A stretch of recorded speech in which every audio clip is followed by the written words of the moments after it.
So thank you. Good morning, everyone. Good morning, distinguished guests, which I don't know. It's the first time for me to discover your countries, and I'm very pleased to be in the Baltic countries. No, that's not mine. This one is mine. So I'm going to present you a bit of what's being building partnership with patients, because in fact, it was my life. So I did start, it's kind of a puzzle matter. Empowering patients, building collaboration inside of my new job as year-end project manager. Not a new job, but my current job. But my journey started by a rare disease mom on metabolic, on very small patient, not a small patient organization, but on glycogen storage disease, which is quite unusual. We does cover, we do have about 300 families in Europe, in France, and it covers about 15 types of glycogen storage disease. So it's a big group. I did found it in 1992 after the birth of my child. So then from isolation to resilience, that's what my way, my journey. I learned how essential is it to build bridge across Europe, across the organization, across, and now it's worldwide, because we do build at the worldwide level, because it's needed in rare disease. So today, as project manager, I do coordinate as part of my mission the patient advisory board, which I'm going to present you. What we do with family collaboration, how do we have this cover overview, because it's really needed in ITHACA, you will see why. So this patient voice is very important. He has to be taken of. And I can tell you that Rare Disease Day, it's not only one day, it's a lifetime for clinicians, families, and everyone, and all policymakers who have to shape it with us. So we need everyone around the table. That's really what I want. So thank you, Catherine, for inviting me to this fantastic time, and it's a very good pleasure. So what about rare disease? Just to remind you a few things. We are about 7,000 of rare disease. So it's like over 4,000 of genes. So that's why it's connected to us again. 5 to 10% of the European population, about 30 million, so we're a lot. 80% genetic, still 5 years of diagnosis, which is not acceptable. 94 has no cure, so that's an important goal for us. Because we have had better care for the last 30 years. I can tell you that the care of our patient has tremendously changed, but it's not enough. We need cure. So the trouble is expertise is scattered and geographically. The families are everywhere. Research is fragmented. So that's maybe one of the reasons we have made it those European projects like year-ends. It's too, but as far as I want to tell you is just a little things that, do you know where comes the Rare Disease Day? So it came from an idea back in 1990 in France, of course, because it was raised by the AFM Téléthon, the Muscular Dystrophy Association, which is very powerful in France. And they did realize that to push the public, the political, because that was the aim of it, we had to find kind of a day, a name. So they said, okay, we do it, it will be rare disease. Because before that, we had, my girl was born in 1987, so she was rare from the rare, and it was difficult for me to find family, to find expert centers. Even so, it started in 2004 in France to have expert center in her disease. But anyway, after the story goes on, Europe was mobilized, European institution, with the help of Orphanet, Eurodis, that some of you might know because they might be member of Eurodis, public, all Rare Disease Alliance all over Europe, all over the world. And then it becomes globally visible in 2008. So it's a worldwide movement. And now I can tell you that when I see on the social media, for the last week, it has been the tremendous things everywhere in the world to show up what's rare disease. It's not only a community, because we have we have over 7,000 of rare disease. So along we go fast, that's what we know, but together we'll go far. So, like I said, it's not only one day. So now I'm going to jump in this project where European Reference Network, where they started in 2017 and up, and we're still now on the third grant, and we're aiming to have the fourth coming soon. We hope with kind of budget to keep up, because it has very well grown. And from a baby child in 2017, now we're grown up, and we have made major steps for the community, I would say the clinician, for the families, for all the hospital who carry on, the expert center all over. So we are 24, we're promoting medical training, research, dissemination, information, evaluation of care at European level. We are 24, connected to systems, organ system. I will tell you when later on. So 600 hospitals about, 24 year end, 25 countries in Europe are covered, plus Norway. It's about 1,600 expert center, yes. Then we're aiming, yes, the bread arrow, because we're not sure of the budget we'll have, and it's still under discussion at the Commission. But it's under preparation, and it will be 100% EU funding. It's a multidisciplinary, 4 years of budget. So we're not legal entity. We're part of, in fact, we're hospital networks. We're public networks. So the 24-year ends cover all parts of the body, its organ systems. And the one I'm working in is ITHACA, is one on the anomaly of genetics, neurodevelopmental disease and intellectual deficiency and anomalies of the body, but it's all genetics. So we're one of them. That's the countryside, you know, it's a very large project with many actors in Europe involved in it. So I will not distinguish all of them, because you might recognize some of the pictures. So it's all rare disease. You have the strategies, you have the funding, you have the healthcare, you have the patient's need, because that's central. Research and infrastructure. So then go a little bit deeper in ITHACA. So we were founded by Professor Clayton Smith in England, but after the Brexit, he had to stop totally. So Professor Alain Verloos in Paris took over in 19. And that's the time I came in at the same time, because he had to build a coordination team in Paris. So we had 2 calls. The Commission gave us a time of 2 calls for hospital networks all over Europe. So in 2017, we were only 38 healthcare providers, so hospital, Department of Genetics for us, University Hospital.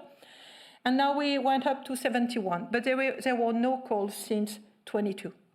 So we have about over 100,000 patients seen per year. So we're not the biggest one, but we're one of the large one.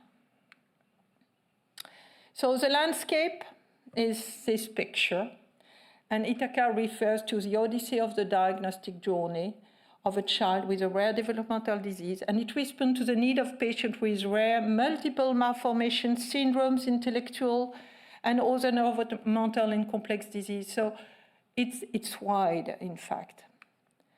In your countries, I would say the 3 Baltic countries, we have Tartu with Christy and Catherine. We have in Riga 2 other, we have 1 children university hospital, and we have a Vilnius. We also have a center. So here we're in Estonia. And I really enjoy touring yesterday. So overview of what we do. What does do ERNs? First of all, patients are not supposed to call ERNs, because you're supposed to call your expert centers at first, your clinicians, and then we go on. But I do receive once a week about, I would say, a bottle in the sea, because families are lost and they look for everything. And I would say that nowadays, it's very easy with the social media. What? I don't have one question, sir. Yeah. 0, my time is over? Keep going. Okay.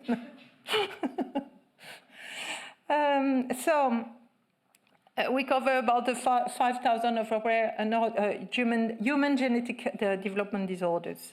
And I'm sure that Catherine will explain better than I do, because I'm not a scientist.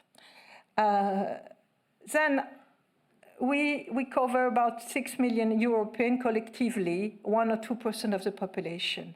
So we do have the needs, the specificity of our ERN compared to the other who are organ system is we have to look transversal on everything. So we have a base that's no interest really, but it's just to look like the complexities. We have work package, we have work group, we have task force, we have interdisciplinarity, we have about 15 work groups divided in 39 permanent task force. We have about other specific thematic and guidelines, sub-registry, prompts, and a natural history. So we do look on every possibility we can have. We have an LC advisory board, and we have a very active patient advisory group. It's called IPAG, but the name of IPAG, it's a new ordis name, it's not a label. So, and we have new partnership, and you know them, Erdera, Jardin. We have also the Scientific Society of Genetics, and so on. We do cover some fetal surgeries, which this one is one of a specific group we have. It's on spina bifida and other dystrophism. That's the only one. It's an historical one. It was made by Jill Clayton-Smith in England. So we kept it. And it's an inter-ERN work group, which is very, very active. So, and we also care about the very extra rare disease and the non-diagnostic. So what do we do? We just like a storybook of things we managed to do. It's not all, but it's just some example. We have the research call. Those one work really well. And I do ask clinicians and even some families and clinicians to make some call on this research group. It goes very well. We have about 300 going on at the moment. And it's a really collaboration with the community. We have Iliad registry. This one has just been launched very recently because there was difficulty with registry, because you do have registry at national level, at a local level, and then it had to be compiled in European level and maybe worldwide next time. And we know that technically the court, the genotype patient, everything is done. The core registry is ready. So that's part of our job to make a lot of teaching and education. So we do something that works very well, are the webinars. And same, I do ask you, we are very open. We have families webinars, we have professional, we have very, very, I would say, scientific question also on very dedicated population. So we do about 12 to 14 webinars a year. Then we do some more specific classes, Eurodysmorpho, winter classes, yes, this one is about, the 3-day workshop. Yes, we have a fantastic workshop, Eurodysmorpho for specifically young clinician. So it will be in Pavia next time, and in Tallinn on 27. So we still have some, that is very, very specific one. The EuroNDD, it will be in Varsva in April. And this one is the first example of a congress built by an ERN on neurodevelopmental disease, which is one of our main goals because we have many patients concerned by it. So it's a focus, and it's totally constructed with the families. That's some other example. The MOOC, teaching and education. We have the big MOOC on genomics. We have the rare disease diagnostic, and many other things like the textbooks on Apogee. It's a genetic and everything we do provide are free. That's the main goal for ERNs, because we're a public hospital, so we aim to share our knowledge. So that's some other idea, this morphology vademecum genetic survival guide and other projects of the fetopathology textbook. We also do guidelines.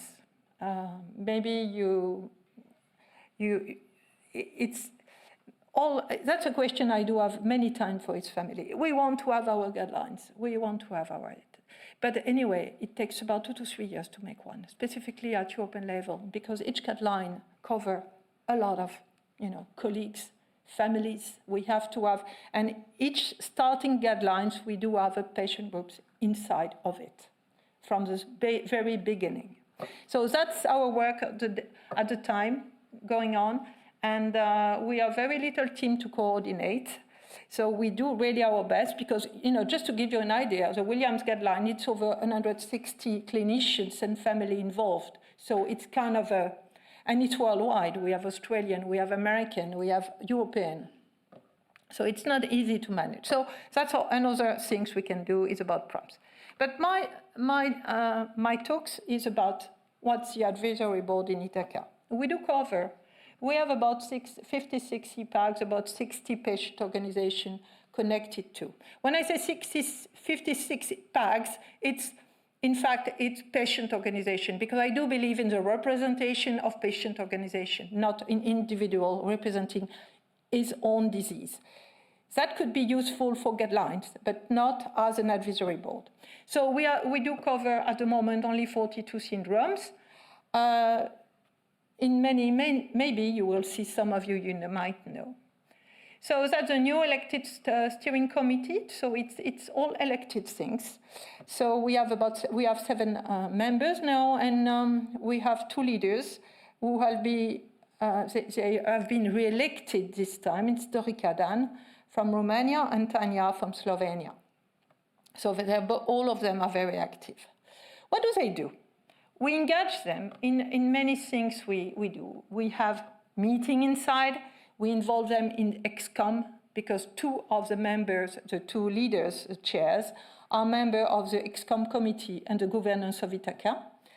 We have about 12 meetings a year, but that's internal meeting. And we built, that's the best things we do, I think. It's a patient workshop each year for the 4 last years.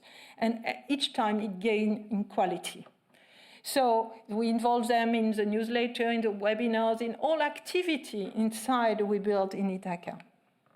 So it's kind of a success story. UONDD is a fantastic story because it's really cooperation, totally cooperation. The guideline development too.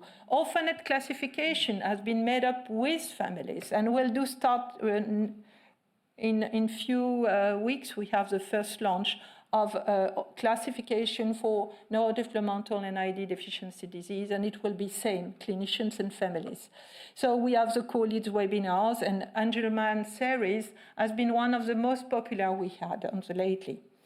And as I said, and as you may know, that all our families are very involved outside of ITHACA. So it's a community total. So this one was Bergen, which was very, very nice. We started at about 50 people, and it ended up at 80, with all clinicians coming, because it's joined to our board, our year-ends board. It's always made up that way for this reason. So we have some challenge and opportunity, but it doesn't slow down. It's a richness to be that many.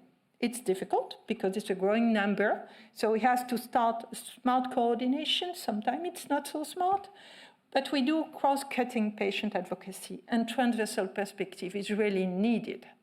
That's something, it's sometimes a bit difficult.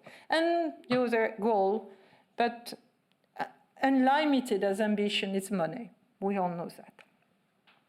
So I stick on my metaphor on puzzle disease. In the rare disease puzzle, no single piece holds the answer, but together we can complete the picture and transform into one hope. So it's a collective achievement. And please, thank you. I think I still have 5 minutes? No. But thank you, first of all, and some questions also. What can we do to foster the activity of patient organizations in Estonia? I would say you may have an alliance, a general alliance, patient organization alliance. So that would be the good steps. And please contact me if you are a patient organization and you wish to start up at European level with this. You will be very, very welcome. And we need some families and some patient organization from the Balkan country, because we have no one from your country. Have you seen my picture? It was empty. So, which is not sufficient. What do you need? Just your goodwill. One more. What is the most important aspect that gives you drive as patient advocate? I believe in hope, and I'm sure we'll build all together something good for the children to find cure, because that's my main goal, is to find cure and to diagnose the one who are not diagnosed and to shorten this time of 5 years. Thank you. Harvikhaiguste spetsialist ja lapsevanema Hugon. Merci.